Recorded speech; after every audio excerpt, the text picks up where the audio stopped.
की शुरुआत में हम एक गांव देखते हैं जहां कसिम नाम के एक व्यक्ति को नदी में बहुत कीमती एक हीरा मिलता है और सीन यहां कट होता है। इसके बाद कसिम अपनी प्रेग्नेंट पत्नी को नए घर में ले जाते समय कह रहा था कि उसे अब और इतना कष्ट नहीं करना पड़ेगा। सीन कट होकर हम डोरमैन नाम के एक व्यक्ति को देखते हैं जो अंधेरी रात में कब्रिस्तान में एक नक्शा हाथ में लेकर कुछ ढूंढ रहा था। असल में वह ब्लैक मैजिक के लिए अल्बर्ट नाम के एक व्यक्ति की कब्र ढूंढ रहा था जो उसे मिल जाती है। वह कब्र के अंदर से एक खोपड़ी निकालकर अपने घर ले जाता है। इसके बाद वह एक मुर्गे को मारकर उसका खून खोपड़ी के ऊपर डालकर एक रिचुअल करता है। इसके बाद वह मरे हुए मुर्गे को एक बर्तन में रखकर कपड़े से ढक देता है। कुछ देर बाद उस कपड़े के अंदर हाथ डालने पर उसे बहुत सारे पैसे मिल जाते हैं, लेकिन कुछ ही देर में वे पैसे फिर से मुर्गे के पंखों में बदल जाते हैं। इस समय खोपड़ी के अंदर से एक स्पिरिट बोलती है, अगर तुम मुझे एक जिंदगी दोगे तो मैं तुम्हें बहुत धन दूंगा। धन के लालच में डोरमैन उसे एक जिंदगी देने के लिए राजी हो जाता है। अगले दिन सुबह गांव में ढोल पीटकर सबको बताया जाता है कि रात में ग्रहण होगा, इसलिए बच्चे और महिलाएं घर से बाहर न निकलें। तब हम प्रेग्नेंट लारास को देखते हैं जो चेकअप के लिए गांव की मिडवाइफ यानी दाईमाओ के पास आई है। तब मिडवाइफ उसे कहती है कि अगली बार अगर उसे कोई जरूरत हो तो वह यहाँ न आए, जरूरत होने पर उसे घर पर ही बुला लें। इसके बाद लारास अकेली घर की ओर निकल पड़ती है। इसके बाद हम कसिम को देखते हैं जो कर्ज के पैसे वापस न करने के कारण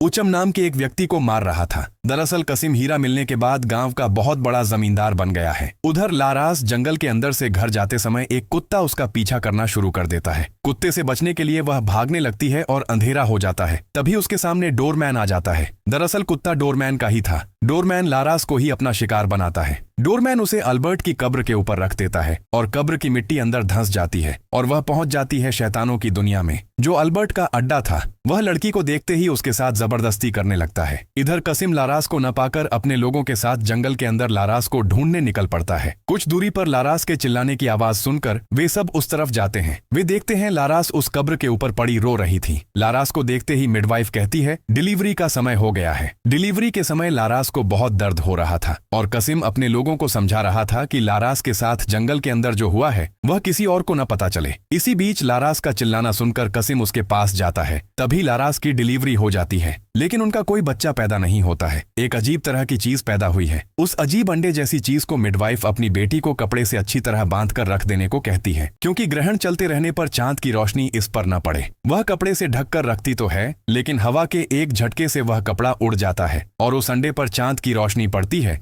जिसके परिणाम स्वरूप उसके अंदर से एक बच्चा बाहर आता है। मिडवाइफ की बेटी जब उस बच्चे को देखती है तो वह नोटिस करती है कि उस बच्चे का सिर किसी एक बूढ़े आदमी का सिर है। वह बच्चे को गोद में लेते ही वह अजीब बच्चा उसे मार डालता है और यहाँ से चला जाता है। यानी उस खोपड़ी की स्पिरिट को एक जिंदगी मिली है और वह स्पिरिट डोरमैन को कहे मुताबिक विशाल मात्रा में धन देता है। इधर कसिम लड़की की डेड बॉडी छिपा देता है और मिडवाइफ को कहता है कि इस बारे में कोई कुछ न जान पाए। लेकिन हैरानी की बात यह है कि मैदान के अंदर उसे अपना बच्चा एकदम नॉर्मल भाव से मिल जाता है और इसलिए वह बच्चे को उठाकर लारास के पास ले जाता है। वे दोनों मिलकर बच्चे का नाम डीडी रखते हैं। मिडवाइफ उनके बच्चे को देखकर घबरा जाती है। इसके बाद 7 साल बाद का सीन दिखाया जाता है जहां कसिम डीडी के सुन्नत खतना के लिए एक समारोह का आयोजन करता है, जहां उसने बहुत से लोगों को इनवाइट किया था। जहां उसका पॉलिटिकल राइवल शोले अपनी वाइफ को लेकर वहां आया है। अपोनेंट होने के कारण कसिम सोच भी नहीं पाया था कि शोले उसके समारोह में आएगा। दरअसल शोले बहुत अच्छा एक इंसान है। दूसरी ओर कसिम बिल्कुल भी अच्छा इंसान नहीं था। इधर डीडी को शाही तरीके से घर में लाया जा रहा था, जहां एक फोटोग्राफर लगातार उसकी तस्वीर खींच रहा था और वहां अलग अलग आयोजन किया गया था, जिसे देखकर उसे बहुत मजा आ रहा था। लेकिन जैसे ही डोरमैन उसके सामने आता है, ठीक तभी डीडी के अंदर अल्बर्ट की स्पिरिट जाग उठती है और अनजाने में ही डीडी समारोह के आर्टिस्टों को वश में कर लेता है, जिसके परिणाम स्वरूप वे खुद ही अपने अंग काटने लगते हैं, जिसके कारण वहां अफरा तफरी मच जाती है। यह देखकर डोरमैन और डीडी एक तरह का आनंद लेने लगते हैं। इसके बाद घर में समारोह शुरू होता है, लेकिन क्यों न जाने हज्जाम का नाइफ टेढ़ा हो जाता है। तब वहां मिडवाइफ भी चली आती है। अब वहां मौजूद लोग अलग अलग टिप्पणी करने लगते हैं। ऐसे समय अजान शुरू होती है तो डीडी अस्थिर होने लगता है। ये देखकर हज्जाम कसिम से कहने लगता है कि उसके बेटे के अंदर शैतान है, लेकिन कसिम उसकी कोई बात नहीं सुनता है, बल्कि हज्जाम को अपने लोगों से बाहर निकलवा देता है। इसके साथ ही सभी अतिथियों को भी घर से बाहर निकलवा देता है। मिडवाइफ कसिम को डीडी के बारे में सतर्क करती है, लेकिन कसिम उसे पैसे देकर चुप रहने को कहता है। उस रात फोटोग्राफर के साथ अजीब घटनाएं होने लगती हैं। इधर कसिम के घर का दरवाजा अपने आप खुल जाता है। फोटोग्राफर देखता है फोटो में डीडी के सिर की जगह किसी और बूढ़े व्यक्ति का सिर है जो उसे हॉन्ट करता है। अचानक फोटो का वह शैतान उसके सामने आ जाता है। डर के मारे वह बाइक से भागने लगता है, लेकिन रास्ते के बीच में डीडी को देखकर वह कंट्रोल खोकर बाइक से गिर जाता है। तभी दूसरी एक गाड़ी आकर उसे एक्सीडेंट करती है और वह मर जाता है। अचानक कसिम की नींद खुल जाती है। वह डीडी के कमरे की तरफ जाता है, लेकिन वह वहां जाकर देखता है डीडी कमरे में नहीं है। इसलिए वह आसपास ढूंढना शुरू करता है, लेकिन थोड़ी देर बाद डीडी उसे बुलाता है और कसिम देखता है डीडी बिस्तर पर ही है। कसिम डीडी के पैरों में खून देखता है और सीन यहाँ कट होता है। अगले दिन कुछ लड़के डीडी को डीमोन कहकर चिढ़ा रहे थे, यहाँ तक कि उसके कपड़े भी उतारने की कोशिश कर रहे थे, जो देखकर रिनी नाम की एक बच्ची आकर उन्हें भगा देती है। इसके बाद वे नदी पार कर रहे थे, तभी अहमद आकर रिनी को नदी में फेंक देता है। यहाँ डीडी रिनी को बचा लेता है। दूसरी ओर गांव के कुछ लोग डोरमैन को कह रहे थे कि उत्तर दिशा बंद कर दी गई है, यानी जहाँ ब्लैक मैजिक किया जाता था। ऐसे समय डोरमैन का बहुत ज्यादा सिरदर्द शुरू हो जाता है। वह जल्दी से घर के अंदर चला जाता है। यहाँ हम समझते हैं कि डोरमैन का सिरदर्द तभी होता है जब शैतान उसे बुलाना शुरू करता है, और इस बार वह शैतान डोरमैन पर बहुत गुस्सा था। इस समय डोरमैन उस शैतान से माफी मांगते समय उसे दादा कहकर बुलाता है, यानी अल्बर्ट डोरमैन का ग्रैंडफादर था। दूसरी ओर शोले बैठकर चर्चा कर रहा था कि ब्लैक मैजिक की साइट बंद करने के बाद भी कुछ लोग वहां जाने की कोशिश कर रहे हैं। तब याशा कहता है कि जब तक लोग धन, क्षमता, लालच करते रहेंगे तब तक यह सब कुछ चलता रहेगा। इसके कुछ देर बाद गीले शरीर के साथ डीडी और रिनी वहां पहुंचते हैं, यानी रिनी और किसी की नहीं, वह शोले की बेटी थी। इसके बाद कपड़े बदलने के बाद वे सब खाना खाने बैठते हैं। यहाँ याशा खाने से पहले प्रार्थना करने को कहता है, लेकिन डीडी खाने से पहले प्रार्थना कैसे करनी है यह जानता ही नहीं था, इसलिए वह खाना न खाकर वहां से चला जाता है। इसके बाद डीडी नदी के किनारे अहमद को देखता है और वह उसे नदी के अंदर धक्का देकर वहां से भाग जाता है। अहमद उसका पीछा करता है, लेकिन डीडी जैसे वहां से गायब हो गया था। अचानक वह डीडी का शैतान रूप देखकर डर के मारे भाग जाता है। दूसरी ओर एक घोड़ा पागल की तरह दौड़ते दौड़ते अहमद के ऊपर ही चढ़ जाता है, जिसके कारण अहमद का पैर बुरी तरह से घायल हो जाता है। डीडी ने ही घोड़े से यह काम करवाया था। इसके बाद डीडी घर लौटकर घर के पीछे साइकिल चलाने लगता है। तभी उसके घर पर रिनी और यूनी डीडी के कपड़े और कुछ खाना लेकर आए थे। लारास रिनी को डीडी के साथ खेलने के लिए घर के पीछे भेज देती है, जहां जाकर रिनी डीडी को देख नहीं पाती है। लेकिन अचानक जब वह उसके सामने आता है तब रिनी उसके मुंह पर खून देखती है। रिनी इस बात को ज्यादा इंपॉर्टेंस नहीं देती है। इसके बाद वे खेलने लगते हैं। इधर यूनी लारास से नमाज के बारे में पूछती है, लेकिन लारास नमाज कैसे पढ़नी है यह जानती ही नहीं थी,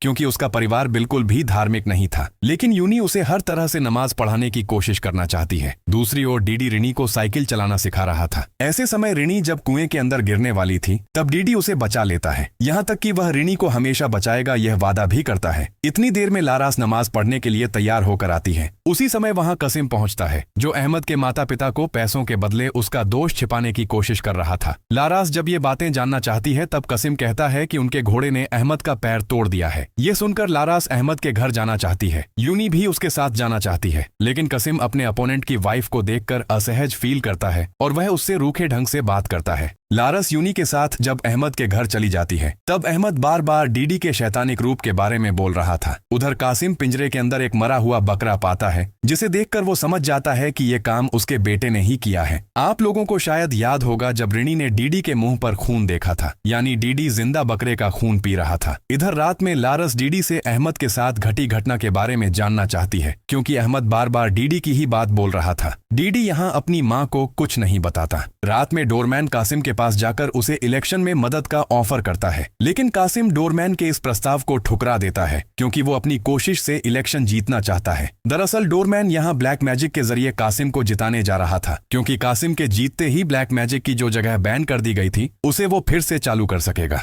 यूनी लारस को डीडी के सामने पढ़ने के लिए कुछ दुआ सिखा देती है, जो दुआ डीडी के सामने पढ़ने से डीडी के अंदर से शैतान निकल जाएगा। लेकिन लारस जब डीडी के पास जाती है तब वो बहुत चालाकी से एक ड्राइंग बनाकर उसके हाथ में देता है। परिवार की ड्राइंग देखकर लारस बहुत इमोशनल और खुश हो जाती है और दुआ की बात भूल जाती है। रात में लारस कासिम को बताती है कि वो प्रेग्नेंट है। ये बात सुनकर कासिम बहुत खुश होता है, क्योंकि उसे लगता था कि 7 साल पहले लारस के साथ जो हुआ था उसके कारण उसकी पत्नी अब कभी बच्चा पैदा नहीं कर पाएगी। अगले दिन शोले और कासिम दोनों ही इलेक्शन कैंपेन चला रहे थे। उधर लारस यूनी के साथ नमाज पढ़ना शुरू कर देती है। इधर इलेक्शन के प्रचार के दौरान डोरमैन शोले के खाने में कुछ मिला देता है, क्योंकि वो अब शोले को खत्म कर देना चाहता है। अगले सीन में डीडी और रिनी आपस में बात कर रहे थे कि उन दोनों में से किसी के भी पिता इलेक्शन में जीतें, वो हमेशा दोस्त बनकर ही रहेंगे। तभी वहां अहमद आकर डीडी को देखकर डर जाता है और वहां से भाग जाता है। यहाँ रिनी डीडी को उसकी माँ की प्रेगनेंसी के बारे में बता देती है। ये बात सुनकर डीडी दौड़कर अपनी माँ के पास जाकर उसे गले लगा लेता है, लेकिन उसके अंदर का शैतान नहीं चाहता था कि लारस के दूसरे बच्चे का जन्म हो।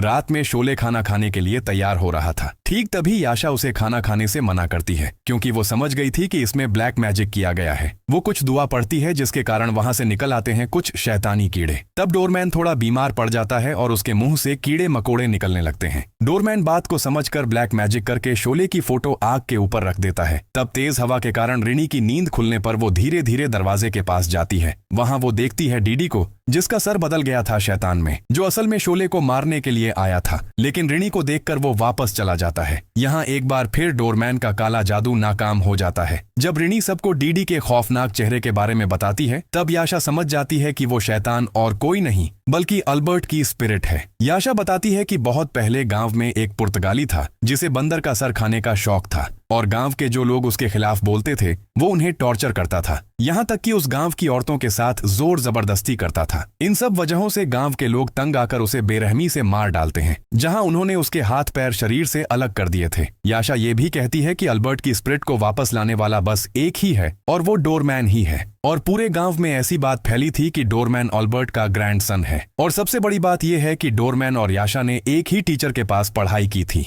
याशा इस गांव में सिर्फ बच्चों को पढ़ाने के लिए नहीं बल्कि डोरमैन को रोकने के लिए आई है। अगले दिन डीडी घर लौटकर लारस से कहता है, तुम्हारे बच्चे को बचाने के लिए मैं अब स्कूल नहीं जाऊंगा। इसके बाद डीडी साइकिल लेकर खेलते खेलते कुएं में गिर जाता है और उसी वक्त लारस उसे बचाने जाती है। लेकिन डीडी के अंदर मौजूद शैतान लारस को मारने के लिए खींच रहा था। कुएं में गिरने के बाद लारस अल्लाह से मदद मांगने लगती है। तब डीडी होश में आकर चिल्लाने लगता है और उसकी चीख सुनकर कासिम दौड़कर आता है और कुएं में कूदकर लारस को बचा लेता है। बाद में यूनी लारस को चेक करके बताती है कि लारस और उसका बच्चा पूरी तरह ठीक है। लेकिन तभी जब लारस को होश आता है तो वो कहने लगती है कि डीडी ने उसे कुएं में धक्का दे दिया है। अगले सीन में कासिम का एक आदमी मिडवाइफ को इलेक्शन के लिए पैसे देता है और कहता है कि कासिम ने उसे घर बुलाया है, इसलिए वो कासिम के घर के लिए निकल पड़ते हैं। लेकिन रास्ते के बीच में डीडी के अंदर मौजूद शैतान उस आदमी को मार डालता है और मिडवाइफ वहां से भागकर टॉयलेट के अंदर छुप जाती है। लेकिन डीडी वहां भी आकर उसका पेट चीरकर उसे मार डालता है। इसके बाद डोरमैन बंदर का सर खाकर ब्लैक मैजिक करता है। वो फिर से शोले को मारने के लिए ब्लैक मैजिक करता है। शोले रिनी को घर में रहने के लिए बोलकर कासिम के घर से यूनी को लाने के लिए निकल पड़ता है। जब शोले जा रहा था तब उसके सामने डीडी आ जाता है। वो पहले उससे मदद मांगने का नाटक करता है, लेकिन थोड़ी देर में ही वो शैतान में बदल जाता है और शोले पर अटैक करता है। ठीक तभी रिनी आकर उसे रोक देती है, क्योंकि डीडी ने रिनी से वादा किया था कि वो उसे कोई नुकसान नहीं पहुंचाएगा। दूसरी तरफ याशा डोरमैन के अड्डे पर चली जाती है, जहां उनके बीच लड़ाई चलती रहती है। याशा डोरमैन को हरा देती है। इधर शोले डीडी को लेकर कासिम के घर आ जाता है। इसी बीच याशा भी कासिम के घर पहुंचती है। यहाँ याशा डीडी पर एक्सोर्सिज्म शुरू करती है।